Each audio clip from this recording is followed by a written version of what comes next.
Assalamualaikum dan salam sejahtera. Nama saya Adim Imani binti Mansur, Dormitory D20211100864. Saya akan menjelaskan mengenai definisi masalah pembelajaran. Masalah pembelajaran merupakan salah satu kategori bagi pelajar berkeperluan khas. Golongan pelajar yang mengalami masalah pembelajaran merupakan golongan pelajar yang paling ramai.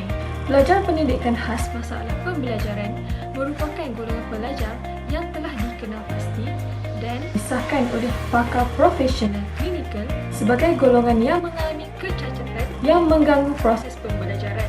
Menurut Individual with Disability Education Act 1997, masalah pembelajaran didefinisikan sebagai masalah dalam satu atau lebih daripada proses asas psikologi yang melibatkan pemahaman atau penggunaan bahasa dari segi penulisan atau pentuturan, di mana masalah yang dihadapi menyebabkan kebolehan mereka untuk mendengar, berfikir dan membaca menjadi tidak sempurna.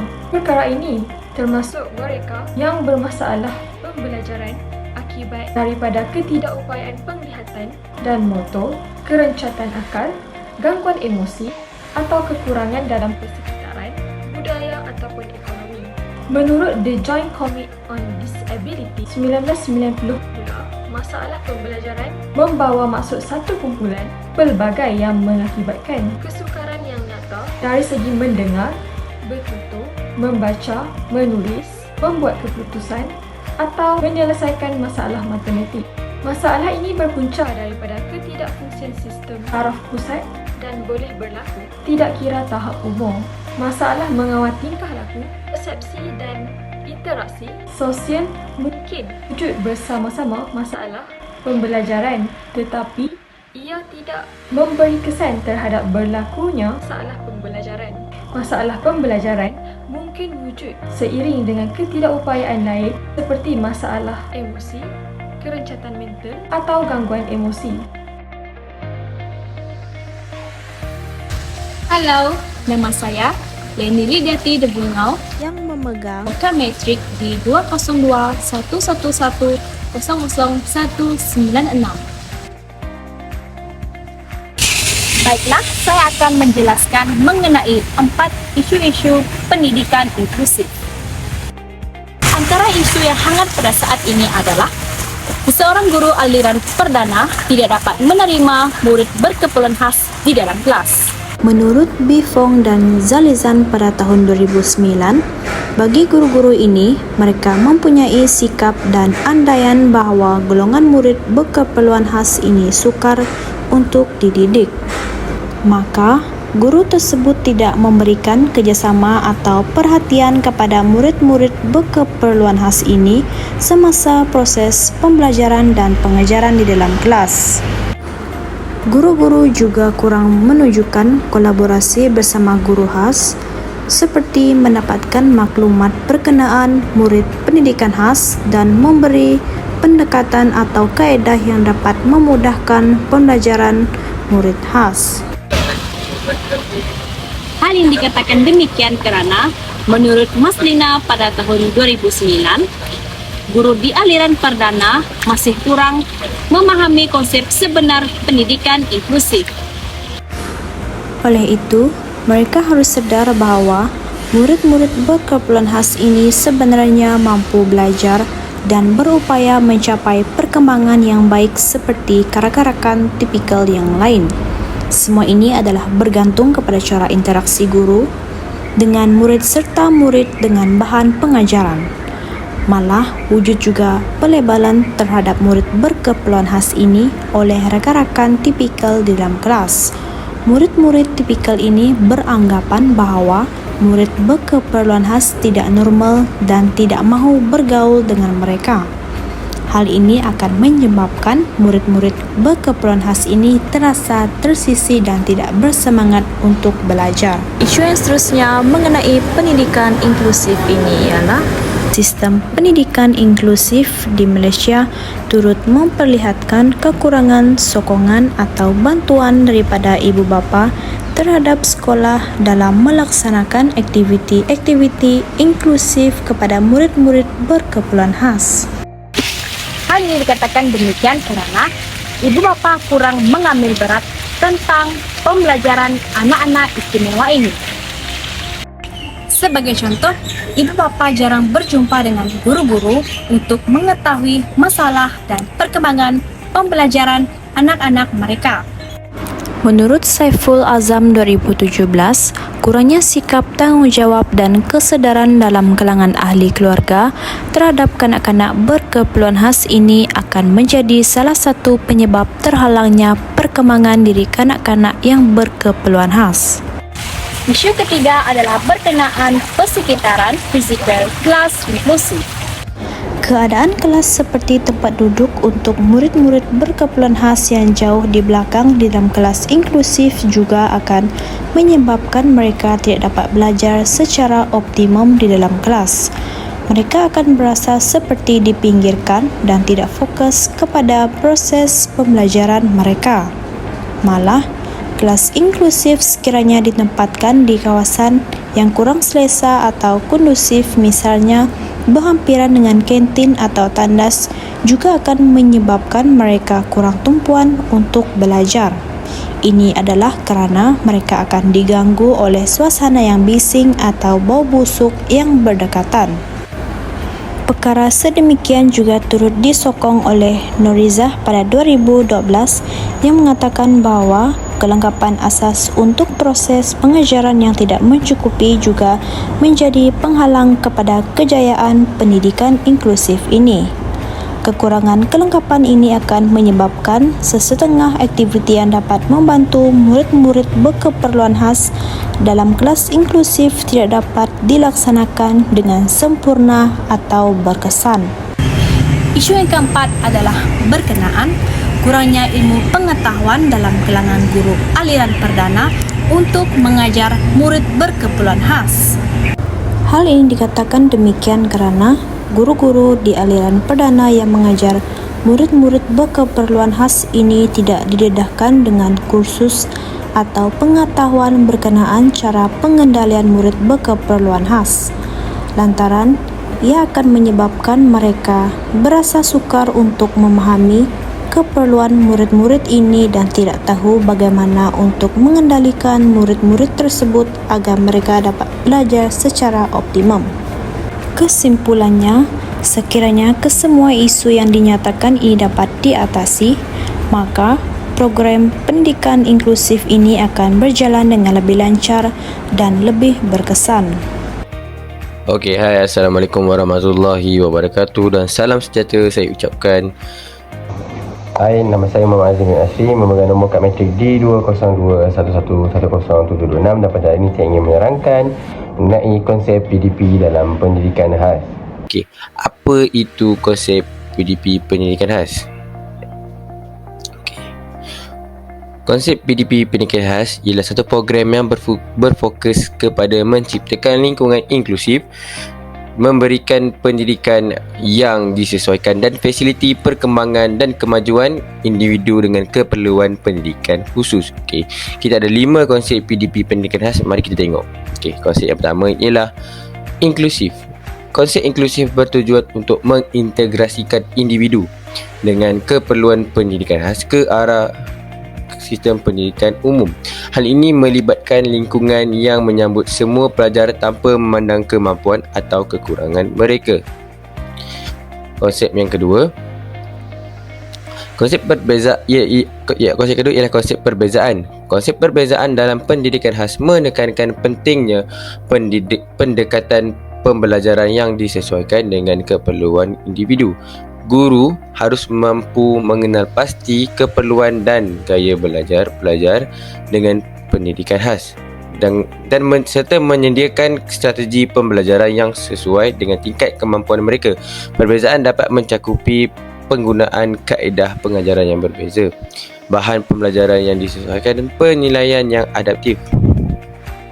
Yang seterusnya, kolaborasi antara guru dan ibu bapa juga merupakan aspek yang penting dalam pendidikan dan pembelajaran pendidikan khas. Kolaborasi ini memungkinkan pertukaran informasi, pemantauan perkembangan pelajar dan perencanaan strategi pendidikan yang efektif. Seterusnya ialah penggunaan teknologi. Teknologi pendidikan boleh menjadi alat yang berkuasa dalam pendidikan khas.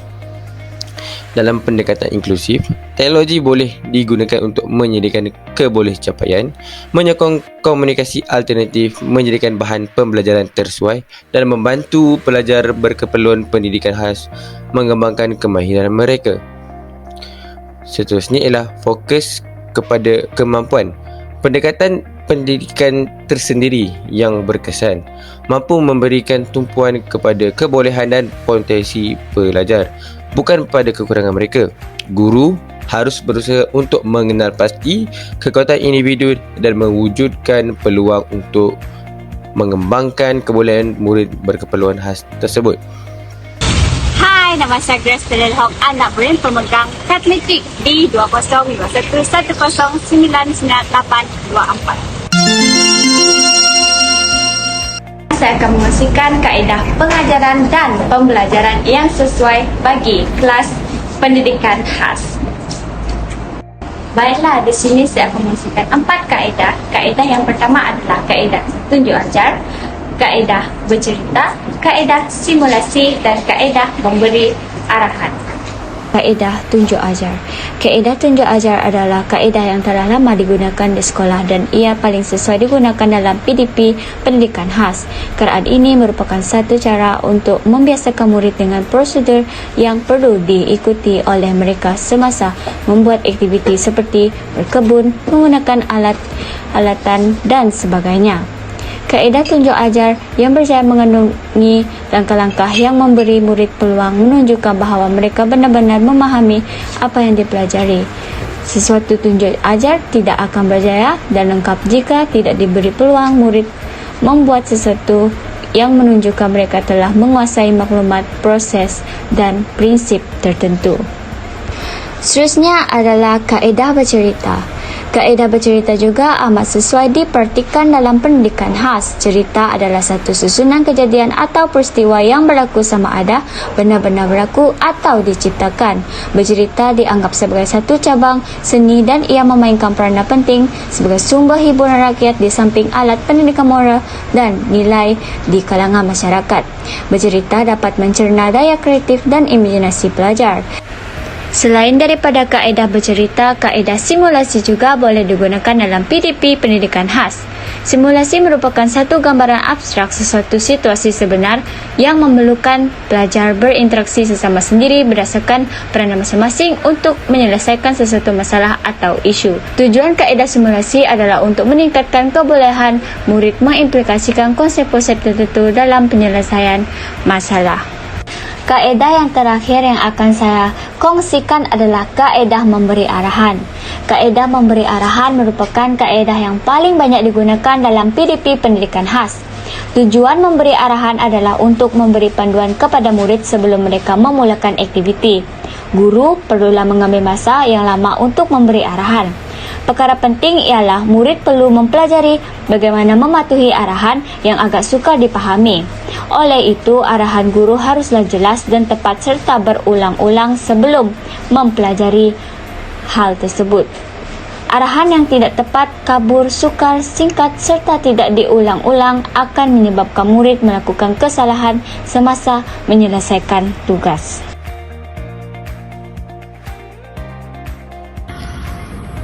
Salam sejahtera, nama saya Sylvia Padan-Padan, memegang kad nombor metrik D2111099885. Hari ini saya akan menceritakan tentang strategi pengajaran dan pembelajaran bagi murid berkeperluan khas. Apa itu strategi? Strategi adalah tindakan yang dilakukan oleh guru dalam proses PDP dalam bilik darjah untuk mencapai objektif pembelajaran yang ditetapkan. Namun, strategi adalah terpulang kepada daya kreativiti dan kesesuaian bahan yang digunakan oleh guru kepada murid, terutamanya murid berkeperluan khas, untuk mencapai objektif bagi murid berkeperluan khas ini. Jadi, terdapat 3 strategi pembelajaran dan pengajaran dalam bilik darjah bagi murid berkeperluan khas. Strategi yang pertama ialah strategi pemusatan guru. Strategi pemusatan guru ini ialah sebagai guru haruslah memainkan peranan utama dalam menguasai dan mengawal segala aktiviti pembelajaran seperti guru memberi penerangan dan murid hanya duduk mendengar. Maka dengan itu, komunikasi di antara guru dan murid adalah sehala. Strategi pengajaran dan pembelajaran ini lebih mengutamakan pencapaian objektif pengajaran guru. Strategi yang kedua, strategi pemusatan murid. Murid memainkan peranan yang penting dalam proses pembelajaran dan pengajaran di dalam bilik darjah. Murid digalakkan melibatkan diri secara aktif dalam aktiviti pembelajaran mereka dalam bilik darjah. Dalam proses PDP, lebih banyak masa akan diperuntukkan kepada aktiviti pembelajaran murid. Maka dengan itu, peluang untuk berinteraksi di antara murid adalah banyak dan bersifat sosial yang positif seperti tolong-menolong, bekerjasama dan bertolak ansur dapat dipupuk dalam murid, terutamanya murid berkeperluan khas. Strategi yang terakhir adalah strategi pemusatan bahan pembelajaran. Bahan pembelajaran memainkan peranan yang penting dalam proses pembelajaran dan pengajaran. Guru boleh menyampaikan pembelajaran dengan lebih mudah, menarik minat murid serta berkesan sekaligus murid berkeperluan khas dapat memahami pelajaran dengan lebih bermakna. Kesimpulannya, pelajar yang bermasalah dalam pembelajaran menghadapi kesukaran dalam pembelajaran disebabkan oleh faktor psikologi dan faktor persekitaran termasuk kognitif, akademik, sosial dan emosi serta tingkah laku. Penaksiran pelajar bermasalah dalam pembelajaran boleh dilakukan melalui beberapa kaedah seperti RTI yang digunakan untuk mengenal pasti kewujudan masalah pembelajaran.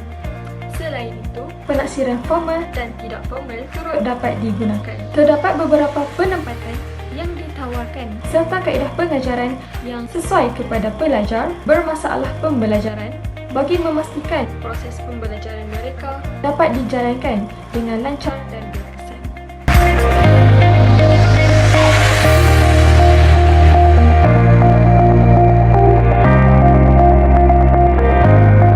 Itu saja dari kami. Sekian, terima kasih.